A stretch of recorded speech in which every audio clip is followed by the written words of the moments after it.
Welcome back to my YouTube channel world literature. आज जो topic discuss करने वाले हैं वो है when the river sleeps by Easterine कायर।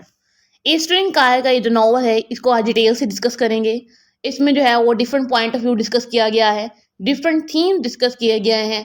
आपकी लाइफ के जो एक्सपीरियंसेस होते हैं वो आपको बताते हैं कि एक्चुअली में लाइफ का मीनिंग क्या है।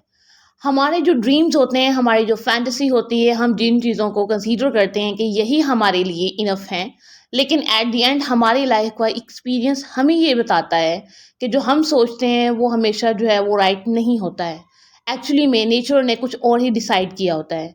इसी नैरेटिव को, इसी पॉइंट ऑफ व्यू को जो है वो इस नॉवल में डिस्कस किया गया है। अपना लेक्चर स्टार्ट करते हैं। फर्स्ट ऑफ ऑल अपने राइटर को डिस्कस करते हैं।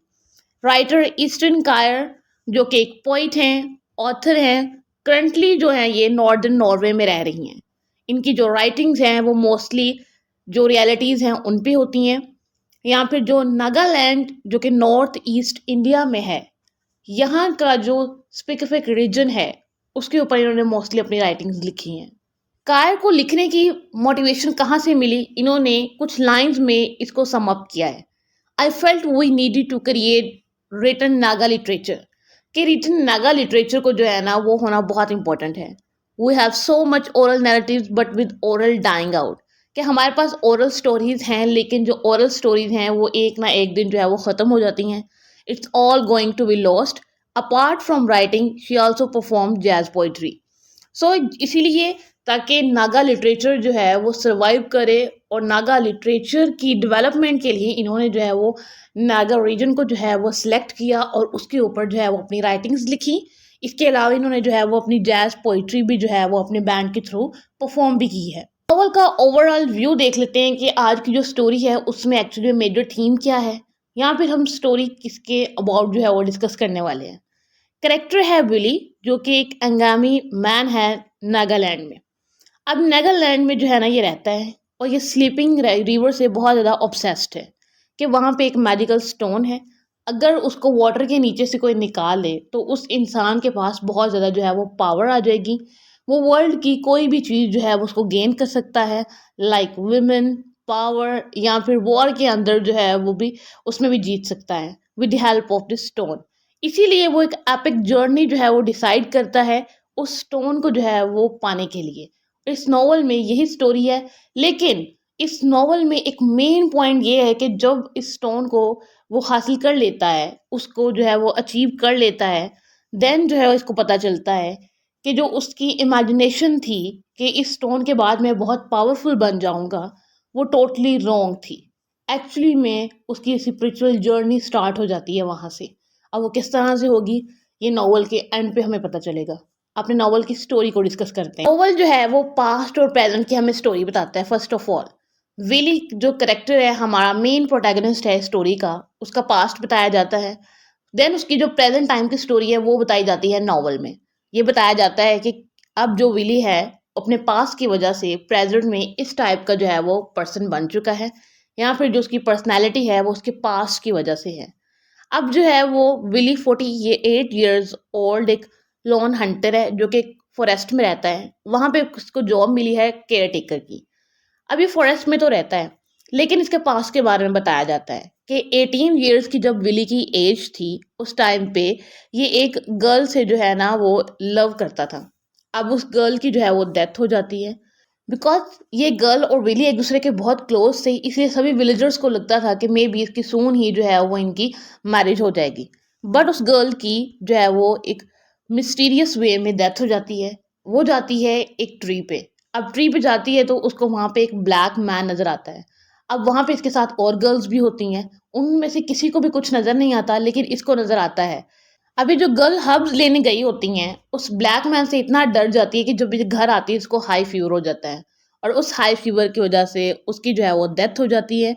और उसके बाद से जो विली है उसकी लाइफ का जो डार्क पार्ट था वो स्टार्ट हो जाता है। उसके बाद विली ने जो है वो कभी शादी नहीं की होती। अब वो सिर्फ एक फॉरेस्ट में रहता है, वहाँ का केयर टेकर करता है और अपनी लाइफ को जो है वो गुजार रहा है। विली समटाइम्स जो है वो सोचता है अपनी लाइफ के बारे में। वो विलेज लाइफ के बारे में सोचता है कि उसकी वहाँ की लाइफ कैसी थी, इसे वापस जाना चाहिए, इसे भी अपनी लाइफ की एक्टिविटीज़ में पार्ट लेना चाहिए, इंजॉय करना चाहिए, चिल्ड्रन, वुमेन, इन सब में जो है वो इन्वॉल्व होना चाहिए, अपना जो रोल है एज अ हस्बैंड जो है वो प्ले करना चाहिए। बट देन जो है वो उसको रियलाइज होता है फॉरेस्ट के बारे में, the forest is my wife. अब जो वो फॉरेस्ट है उसको अपनी वाइफ कंसीडर करना स्टार्ट कर देता है, इसीलिए वो जिस फॉरेस्ट को है वो अब कभी भी छोड़कर नहीं जाना चाहता है। तो स्टार्ट होता है तो विली जो है वो रेडी होता है एक जर्नी के लिए। अब वो जर्नी ये है कि उसने स्लीपिंग रिवर में जाना है, वहां से एक स्टोन लेके आना है जिसके बारे में इसने बहुत ज़्यादा स्टोरीज जो है वो सुन रखी हैं। एक्चुअली में स्लीपिंग रिवर में एक स्टोन ऐसा है जिससे जो है वो वेल्थ गेन की जा सकती है, विमेन को गेन किया जा सकता है, और बैटल में जो है वो विक्ट्री जो है उसको गेन किया जा सकता है। अब इन सब चीज़ों को सुनकर ये डिसाइड करता है कि मैं जो हूँ वो अब इस स्टोन को लेकर आऊँगा उस स्लीपिंग रिवर से। अब ये जो है वो टोपोग्राफी से अपनी ट्रैवलिंग का जो है वो स्टार्ट करता है, उसके बाद वुड पाथ्स पे जाता है, उसके बाद नेपाली सेटलमेंट्स में जाता है, वहाँ पे फैमिलीज़ होती हैं, वो इसका वेलकम करती हैं, इसकी हेल्प भी करती हैं। नेपाली सेटलमेंट से निकलकर विलेज जो है वो फील्ड्स में जाता है, नेटल फॉरेस्ट में जाता है, ग्रुप ऑफ लो हिल्स में जाता है, अनक्लीन फॉरेस्ट में जाता है, मार्केट्स में जाता है, मीन्स के डिफरेंट डिफरेंट जगह से होता हुआ जो है ये स्लीपिंग रिवर के पास पहुंचता है। इवन के रास्ते में इसके साथ ट्रेजिडी भी होती है, इसका जो है वो आर्म पे वाउंड भी आ जाता है, इसको जो है वो मर्डरर भी कंसीडर किया जाता है, लेकिन जो है देन इसको इनोसेंट मान लिया जाता है और इसको फ्री कर दिया जाता है। इसको जो है वो एक कपल मिलता है, कानी एंड सुबेल, वो इसको वेलकम करते हैं और स्लीपिंग रिवर के बारे में इसको सारी इंफॉर्मेशन देते हैं और उस स्टोन के बारे में इसको बताते हैं। के साथ जो है वो स्लीपिंग रिवर के पास पहुंच जाता है और वहाँ पे जो है वो गॉडेसेस होती हैं। अब ये वेट करते हैं कि गॉडेसेस जो हैं इस रिवर से पानी लेकर कब हिल्स में जाएंगी और ये उसमें डाइव करके जो है वो स्टोन को लेकर आएगा। देन जो है वो गॉडेसेस वहाँ से चली जाती हैं, ये स्टोन को लेकर आता है। वहाँ पे जो है वाटर का फ्लो बहुत ज़्यादा हैवी हो जाता है जब ये स्टोन को जो है वहाँ से लेने लगता है, लेकिन ये बहुत ज़्यादा करेज के साथ फाइट करता है एंड फाइनली उस स्टोन को लेकर आ जाता है। बट इसको स्टोन ले आता है तो इनके पीछे जो है वो कुछ स्पिरिट्स लग जाती हैं और उनको इनको चेज करना स्टार्ट कर देती हैं। कहानी जो है वो इसको वार्न करता है कि जब तक कि तुम्हारे पास स्टोन रहेगा तब तक जो है वो तुम पर जो है वो डिफरेंट गॉडेसेस भी आएंगी, डिफरेंट स्पिरिट्स भी आएंगी, वो तुमसे इस चीज़ को लेना चाहेंगी, इस स्टोन को। तुम्हें जो है वो बी केयरफुल जो है ना वो रहना होगा।